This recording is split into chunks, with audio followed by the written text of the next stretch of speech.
Esta semana, la tertulia de Radio Sefarad.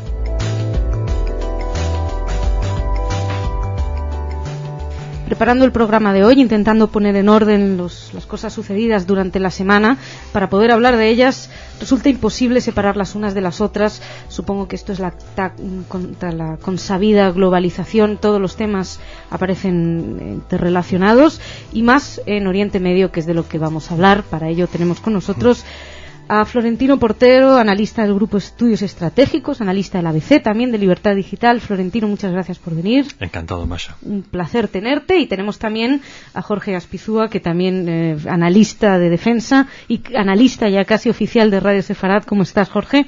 Hola, bien hallados, ¿qué tal? Bueno, pues comentaba, es verdad, estaba intentando hacerme un guión. Primero hablaremos de esto, luego hablaremos de lo de más allá, pero casi parece imposible desenraizarlos, ¿no? Y ir viendo con cierta claridad. Todo está muy muy mezclado, y entonces quería partir con esta charla, esta tertulia, esta semana, con una frase. Florentino, escribías en el ABC el jueves, si no me equivoco, en un artículo titulado Ensueños Orientales, la tercera del ABC: volver a hablar de proceso de paz ya no es solo anacronismo, resulta patético. Te comentaba con cierto humor que muchas gracias por este optimismo. No podemos hablar de proceso de paz en Oriente Medio. Bueno, yo pienso que ser optimista en esa región es una irresponsabilidad. Los temas son enormemente complejos y peligrosos, y por lo tanto hay que ser realistas. No esperemos que va a haber una solución ni en el corto ni en el medio plazo. En cuanto al proceso de paz, todos sabemos que un proceso de paz requiere de partes, utilizando la terminología histórica clásica. O sea, los estados son partes. Y los gobiernos que lleven a cabo una negociación tienen que ser gobiernos fuertes.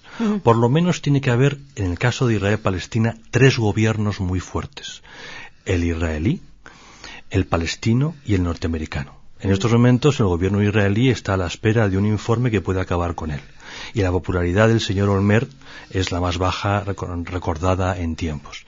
El señor Abbas, que preside la autoridad palestina, en realidad preside cuarto y mitad de la autoridad palestina. Hay una parte que es Gaza, que está fuera de su control, y si recordamos, Hamás ganó en muchos de los distritos de Cisjordania. Por lo tanto, pensar que Abbas realmente tiene detrás un parlamento que le va a dar apoyo. Recordemos que su jefe de gobierno es un tecnócrata, un hombre, por cierto, de muchísimo prestigio, y que estamos todos muy contentos que está ahí, pero no es un político, no es un hombre que esté controlando el parlamento. Por último, el gobierno norteamericano es un gobierno con un presidente que ya no es pato cojo, que ya es algo más, o sea, que está en la recta final y que en estos momentos trata de salvar su política en Irak. Eso es lo fundamental. Bien, con 3 gobiernos débiles es muy complicado que se pueda sacar adelante realmente algo tan difícil como un proceso de paz que concluya en una Palestina independiente. Sin embargo, da la sensación de que precisamente por el pato cojo, lo digo por el presidente Bush, que está ya en el término de su mandato, un mandato también muy controvertido internamente, da la sensación como que esa voluntad de querer salir de Irak y esa especie de canto del cisne o fiesta de despedida, que lo tildó un analista del diario Haaretz hace unas semanas, podría facilitar precisamente el apurar un proceso de paz en la región. Y perdóname que ya hable de proceso de paz o intento de proceso de paz. ¿Tú cómo lo ves, Jorge? Yo lo veo complicado. Yo lo veo complicado porque solamente desde febrero de 2006 los Estados Unidos en Irak, y en relación con los vecinos inmediatos a Irak, y hay que hablar forzosamente de Irán, que es un actor que está alimentando todos los fuegos de la región, han empezado a tener actitudes realistas. Han tenido que cambiar la estrategia y incluso la táctica militar en el propio terreno iraquí. Han tenido que recrear un nuevo proceso de negociación, no solo con los tradicionales aliados Arabia Saudí, Egipto, sino también incluso un proceso de negociación con Irán a propósito de Irak. Esto ha terminado afectando todos los procesos que hay abiertos en aquello que se llamó el Gran Oriente Medio, y, como bien decía Florentino, estamos llegando a un momento en que no se puede vislumbrar ninguna paz. Ninguna paz, porque hará falta no solamente tener gobiernos sólidos en todas y cada una de las naciones, sino gobiernos que quieran negociar y pactar acuerdos al menos de estabilidad en cada una de las naciones y en la relación entre todas las naciones de la zona. y eso no es factible. Es decir, esta misma semana, coincidiendo con la declaración de una tregua unilateral de las milicias de Al-Sadr, las milicias de Al-Mahdi, ese mismo día Ahmadinejad dice que Irán tendrá un papel que jugar muy importante en Irak. Bueno, eso solamente se puede hacer si se produce una división de lo que actualmente conocemos como Estado iraquí. Y eso es una guerra abierta completamente. Claro, pero precisamente ese es parte del problema. Es decir, estamos hablando de estados, nosotros con el concepto que tenemos de Estado, con una cabeza de gobierno más o menos respetada de una manera u otra, pero aquí estamos hablando de países. Ya el Estado-nación es difícil aquí de entenderlo de una manera demasiado concreta. Muy a la francesa, no se puede entender. No se puede entender, efectivamente. Y esto también hay unas guerras civiles internas, un momento que no se sabe, islamismo contra nacionalismos, llega un momento que no se sabe quién está en guerra contra quién. Comentaban el general Petrus que una de sus bazas es precisamente unificar a todos los que están contra Al-Qaeda, y luego ya veremos cómo nos dividimos entre nosotros, ¿no? Sería tal vez un punto importante el especificar quién es el malo abiertamente, ¿no? Perdón por este maniqueísmo, pero llega un momento que uno no sabe quién lucha contra quién. Bueno, hay guerras donde hay dos partes y por lo tanto son relativamente fáciles de entender. Por ejemplo, la Segunda Guerra Mundial, en la primera etapa, Alemania invade Francia. Tenemos dos partes. Hay otras donde en realidad una guerra esconde otros conflictos. En Irak casi podemos hablar de tres guerras al mismo tiempo. Hay un conflicto de Al-Qaeda, que es una organización internacional que no es iraquí, contra Occidente, focalizado en Estados Unidos. Y esa guerra tiene hoy su principal campo de batalla en Irak. Son dos elementos extraños a Irak. Hay una segunda guerra en la que nos encontramos ya a sectores del chiismo enfrentados a sectores del sunismo. Y por tanto es una guerra que casi podríamos llamar étnica. No existen las etnias, pero para entendernos, dos grupos distintos. Y luego tenemos una tercera guerra entre los que defienden la democracia en Irak y los que no defienden la democracia en Irak. Son tres conflictos independientes, pero que inevitablemente se relacionan.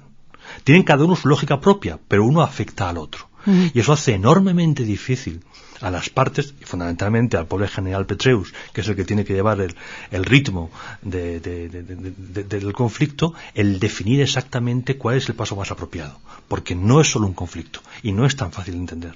No, es difícil. Además, me permitirás, hay un cuarto conflicto que además viene arrastrado desde el fin del Imperio Otomano y la configuración de estados, el Kurdistán.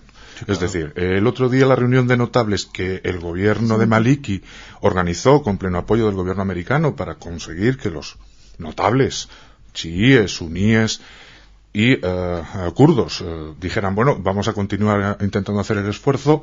Yo al único tipo que reconocía era al Barzani, al líder kurdo. Claro, es que es una tradición, lleva desde el tiempos de su abuelo combatiendo por algo. Bueno, Kurdistán, norte de Irak y núcleo duro en la península de Anatolia, en Turquía. Sí, con lo cual estamos hablando ya de palabras mayores. No, si es que es imposible realmente hablar de un conflicto solo sin meter todos alrededor, ¿no?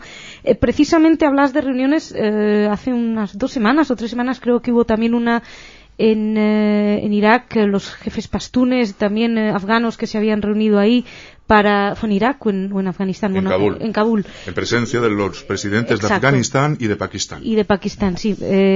Para precisamente reunirse y ver cómo tomar un poquito las riendas de lo que está sucediendo en Afganistán. También hablabas de Al-Sadr, que había decidido unilateralmente, sorpresivamente, dice, no, porque además ha habido una masacre de 52 muertos. Vamos a ver, donde manda patrón no manda marinero. Es decir, Al-Sadr está suministrado por Teherán. Y entonces Teherán ha dicho, wait a minute, esperad un poquito, 6 meses, a ver cómo salen los americanos. ¿Qué interés tiene Irán en estos momentos en detener un poquito esto, en enfriar estas? No parece que vaya con los intereses de Teherán, enfriar la situación. Intenta ganar tiempo para calentar sus reactores nucleares, que no le llegue la amenaza de Sarkozy el otro día, diciendo que antes de que llegue la bomba de Irán quizá haya que llegar al bombardeo de Irán. Bueno, pues tienen que templar gaitas. Ellos también son muy realistas y nos conocen perfectamente y, por tanto, están jugando bazas diplomáticas, bazas de poder, sobre el terreno, etcétera. Todo el mundo hacemos lo mismo.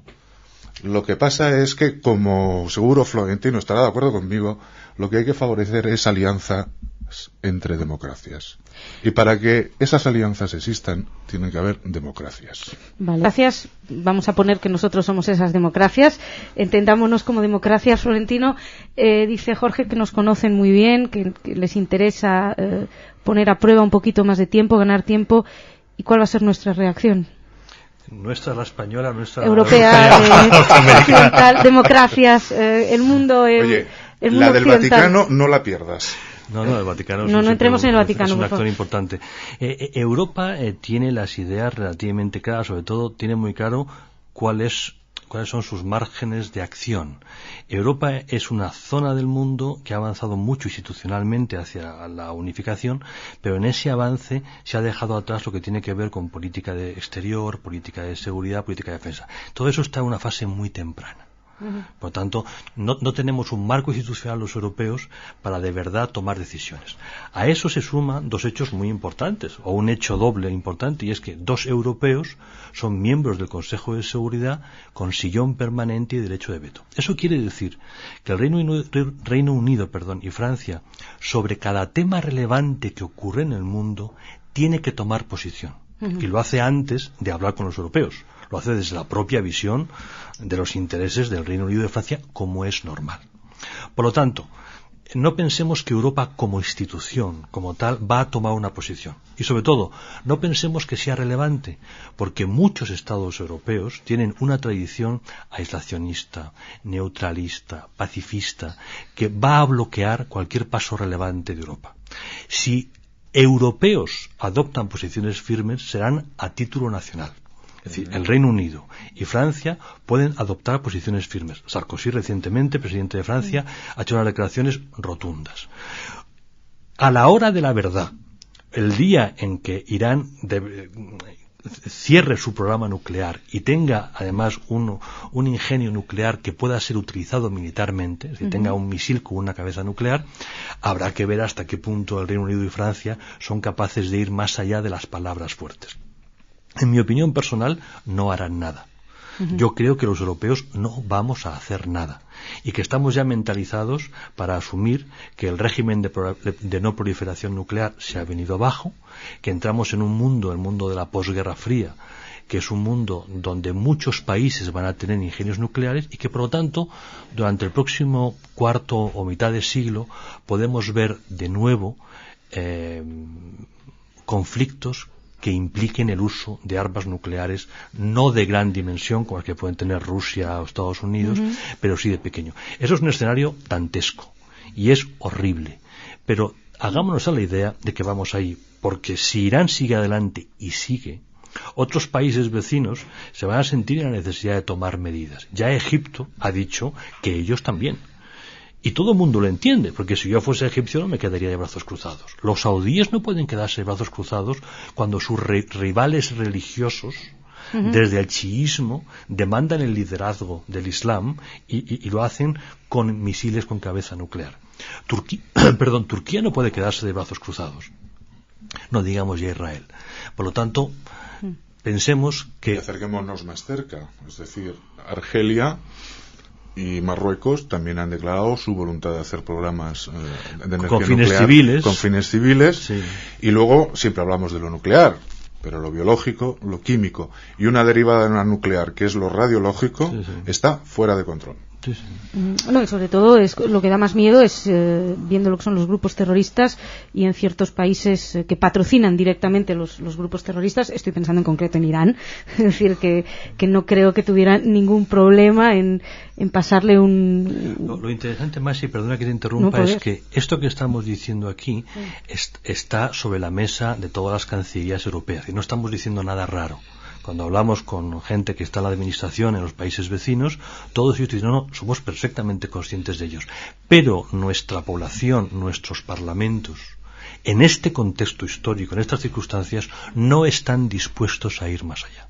Claro, pero da miedo ir más allá. También hay que plantearse, claro que da miedo ir más allá. No solamente por la cuestión ética, que indudablemente provoca unas grandes dudas a la hora de decir, bueno, voy a bombardear, que al fin y al cabo el bombardeo se lleva por delante civiles, etcétera. Pero a la hora de decir la situación desde un punto de vista frío, analizando lo que está sucediendo en Afganistán, analizando lo que está sucediendo en Irak, que parece un poco kamikaze lanzarse a una nueva guerra en la región. En el caso de Irán no se habla de una guerra, sino de un bombardeo durante una semana que destroce todos los establecimientos dedicados a la producción de energía atómica. No implica invasión. Nadie está hablando de una invasión. Sí, lo que pasa aquí es que tenemos la visión de guerra, para bien o para mal, pues los grandes avances, las ocupaciones del territorio, avances de divisiones acorazadas, fuerza aérea, continuos combates, knockout, un poco el escenario de 2003. Bueno, las guerras son normalmente muy irregulares, todas las guerras son asimétricas y el riesgo que se está también evaluando es el de la reacción de las redes iraníes en el mundo. Es decir, si uno observa, por ejemplo, por dónde van los tráficos comerciales iraníes y las conexiones comerciales iraníes, sabemos que por ahí también puede venir una determinada actuación económica, como han amenazado, cortes de petróleo. No significa demasiado porque Irán en realidad no supone mucho en petróleo y en gas, pero sí en las relaciones con las poblaciones chiitas en todo el orbe. Sur del Líbano, población bonaerense, etcétera, etcétera, bueno, etcétera. En Argentina hay un serio problema de implantación en estos momentos. Se habla de la implantación de Hezbollah, bueno, en estos momentos, y no hay más que irse a ver los atentados de la AMIA y de... Había un tal presidente Méndez. Haces muy bien en llamarlo así, que algo sabe de esto. Bueno, supongo que nunca hablará de ello. Siguiendo con tu artículo, bueno, estamos saltando un poquito de espacios, pero bueno, seguimos en el conflicto de Oriente Medio o próximo, demasiado próximo y demasiado próximos los problemas. Hablabas, Florentino, de que el próximo objetivo de alguna manera es desestabilizar también Egipto y Jordania, ya que un Estado fuerte supone un problema. Al-Qaeda, ese ente terrorista, o incluso Irán y sí, bueno, esto no es una suposición mía, es parte del discurso de Al-Qaeda. Si uno sigue sus textos, apuntan claramente allí y responde a una lógica perfecta. Es que la gente de Al-Qaeda pueden ser unos radicales y pueden ser gente violenta, pero tiene una estrategia bastante fácil de comprender. Para ellos, lo peor, lo más deleznable, lo más repugnante es un musulmán que no siga de forma rígida la interpretación ortodoxa del legado de Mahoma. Un musulmán que se acerque a Occidente y que comparta con Occidente cosas. Eso que nosotros llamamos vagamente los musulmanes moderados, que luego no están moderados, pero por lo menos no son radicales. Dentro de la geografía política del Islam, estados como Jordania, monarquía, o a la República de Egipto simbolizan muy particularmente dos estados muy próximos tanto a Estados Unidos como a Europa y que tienen gobiernos abiertos a lo que vagamente podríamos llamar modernización. Es decir, que no interpretan el Islam como algo antagónico a los valores occidentales, sino como algo perfectamente complementario, ¿no? Bien, por esta razón, en su opinión, eso genera escándalo, eso guía hacia el mal camino al Islam y, por lo tanto, esos son objetivos prioritarios, como también lo viene siendo Turquía, y por las mismas razones. Sí, bueno, Turquía, y además ahora con las elecciones, que todo el problema que ha habido, además una cosa curiosa, porque el que ha ganado es un gran europeísta islamista. Entonces, y ahora de Francia no querer ni oír hablar de Turquía en Europa hace unos meses, ahora hablamos de una Francia encantada de recibir a Turquía en Europa. Lo que dijo Sarkozy es que estaba dispuesto a que todo siguiese adelante para que Turquía tuviese un acuerdo de asociación. Así que el discurso, el tono ha cambiado, pero el objetivo es el mismo. Vamos a ver, y además por implantación, la realidad de la globalización, que es el que la gente cruza las fronteras y se instala, es decir, inmigrantes turcos en Francia hay pocos. Donde los hay, y muy fuertes, y con minoría kurda muy importante, es en Alemania. Bien, entonces Sarkozy empieza a mover también línea. La procedencia de los inmigrantes musulmanes en Francia es también la misma prácticamente que la que hay en España, que son los otros dos países que también han sido señalados como futuros objetivos y casi inmediatos objetivos de las franquicias de Al-Qaeda: Argelia y Marruecos. El día 7 de septiembre hay un partido islamista en Marruecos, 14 kilómetros al sur de Gibraltar, al sur de Tarifa, que probablemente ganará unas elecciones democráticas bastante garantizadas, en cuanto a que van a ser bastante limpias. El problema no es que sean limpias, el problema es los resultados que salgan. Pero Vox Populi, Vox Dei. No, pero bueno, eso de la democracia no es solamente el hecho de ir a votar, ¿no? Esto lo hemos hablado en muchas ocasiones. Claro, pero ya fíjate que se le llama faraón a Mohamed VI.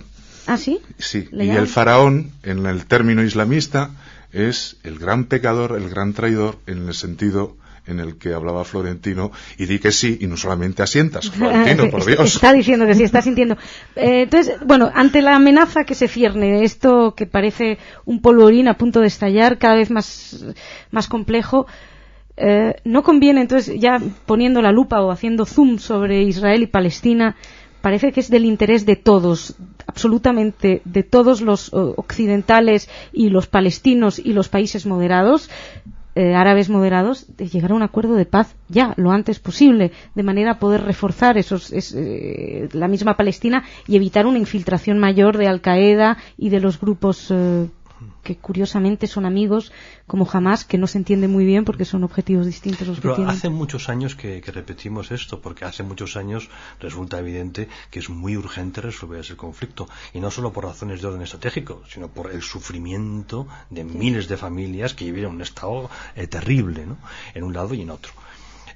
El problema es que no está en nuestra mano resolverlo. Nosotros somos españoles, por mucho que hagamos, nuestra influencia es limitada, pero es que Estados Unidos se ha volcado. Recordemos el año y medio último de Clinton, donde el único tema de la política exterior era el conflicto, con la secretaria de Estado Madeleine Albright y el señor Ross dedicados 24 horas del día al tema. No se pudo hacer nada. Sin ir tan lejos, cuando Condoleezza Rice casi vive en un avión sobre Oriente Medio. Y el plan de reparto de aguas del Jordán y del Hermón es del 55, hecho también por americanos, curiosamente. Sí. Europeos y norteamericanos hemos echado muchas horas y mucha voluntad, y eso no es suficiente. O sea, no creo que seamos responsables de que las cosas no se hayan resuelto. Sencillamente es que es muy compleja la situación. Es francamente muy compleja. Y cada vez lo es más, porque ya no estamos solo en un conflicto nacionalista, de nacionalistas judíos que crean Israel y nacionalistas palestinos que defienden una Palestina desde el Jordán hasta el Mediterráneo. No, ahora tenemos otra cosa, que son los islamistas, que cambian radicalmente los términos del conflicto. Bueno, que de hecho también han cambiado la geografía del conflicto, porque ahora han creado el Hamastán y el Fatastán, que dicen los analistas. No quiero que nos marchemos, ya que estamos hablando de terrorismo, entre otras, y la manera de combatirlo. No sé si no ha sido un duro golpe lo sucedido con los dicho así suena fatal, pero bueno, obviamente la alegría de que salgan vivos los rehenes coreanos de Al-Qaeda, pero de alguna manera es muy difícil esta decisión de negociar, qué se puede haber negociado, qué se puede haber hablado, y crea un peligroso precedente, me parece. Es evidente que negociar con un grupo terrorista y ceder es un mal precedente. Israel lo ha practicado hasta el aburrimiento. Vaya por delante. Y la monarquía Habsburgo en España, con el norte de África, los rehenes, toda la literatura de... No, y la democracia española con ETA.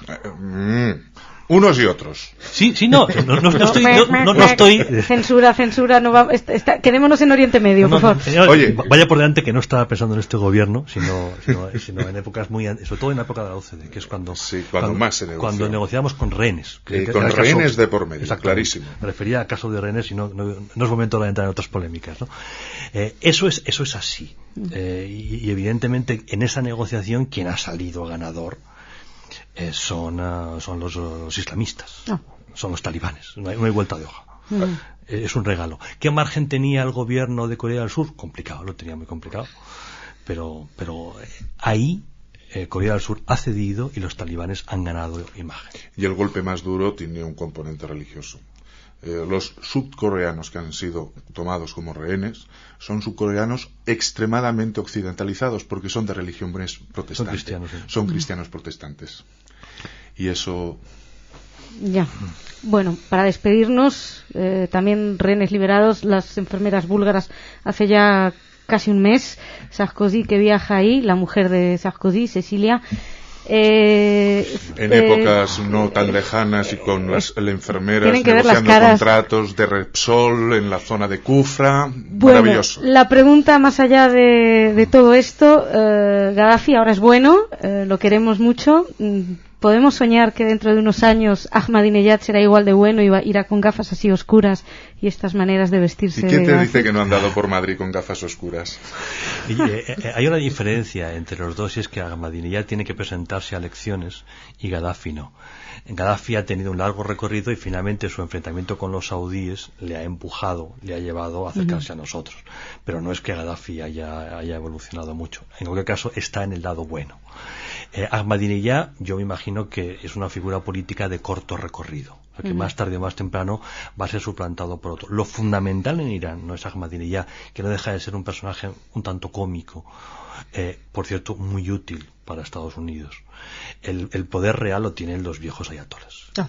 El actual dirigente iraní no es peor que el anterior, que Khatami. Dicen y piensan las mismas cosas, solo que las dice de tal forma que realmente favorece muchísimo tanto a la diplomacia israelí como a la norteamericana, en el sentido de que es muy pedagógico.